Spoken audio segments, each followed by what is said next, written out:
HSC পরীক্ষার ফল বিপর্যয়ের পর এবার দেশের উচ্চশিক্ষা প্রতিষ্ঠানগুলো তীব্র শিক্ষার্থী সংকটে পড়তে যাচ্ছে। পরিসংখ্যান বলছে এবার স্নাতক পর্যায়ে প্রায় ১১ লাখ আসন ফাঁকা থাকবে, যা মোট ভর্তিযোগ্য শিক্ষার্থীর চেয়েও বেশি।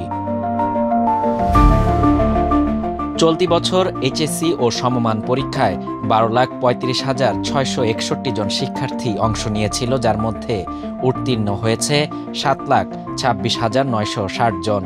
অন্যদিকে সারা দেশে মেডিকেল কলেজ, ইঞ্জিনিয়ারিং, পাবলিক, বেসরকারি ও জাতীয় বিশ্ববিদ্যালয় মিলে স্নাতক পর্যায়ে মোট আসন রয়েছে ১৮,০৭,৫৭৬টি। সেই হিসেবে উত্তীর্ণ সব শিক্ষার্থী পরবর্তী ধাপে ভর্তি হলেও ১০,৮০,৬১৬টি আসন ফাঁকা থাকবে। এই বিপুল সংকটের কারণে ফলাফলে দুর্বল কলেজ এবং জোড়াতালি দিয়ে চলা বেসরকারি বিশ্ববিদ্যালয়গুলো সবচেয়ে বেশি সংকটে পড়বে। তবে আগের অভিজ্ঞতা বলছে মেডিকেল কলেজ, ইঞ্জিনিয়ারিং ও পাবলিক বিশ্ববিদ্যালয়গুলোতে ভর্তির কঠিন প্রতিযোগিতা থাকবেই।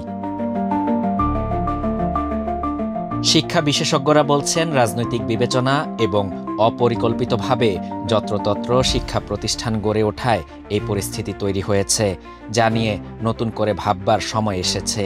ঢাকা বিশ্ববিদ্যালয়ের শিক্ষা ও গবেষণা ইনস্টিটিউটের অধ্যাপক ডক্টর মোহাম্মদ আব্দুস সালাম জানান, উচ্চশিক্ষা প্রতিষ্ঠানগুলোকে শৃঙ্খলার মধ্যে আনতে না পারলে শিক্ষার্থী সংকটের পাশাপাশি উচ্চশিক্ষার মান আরও তলানিতে নামবে।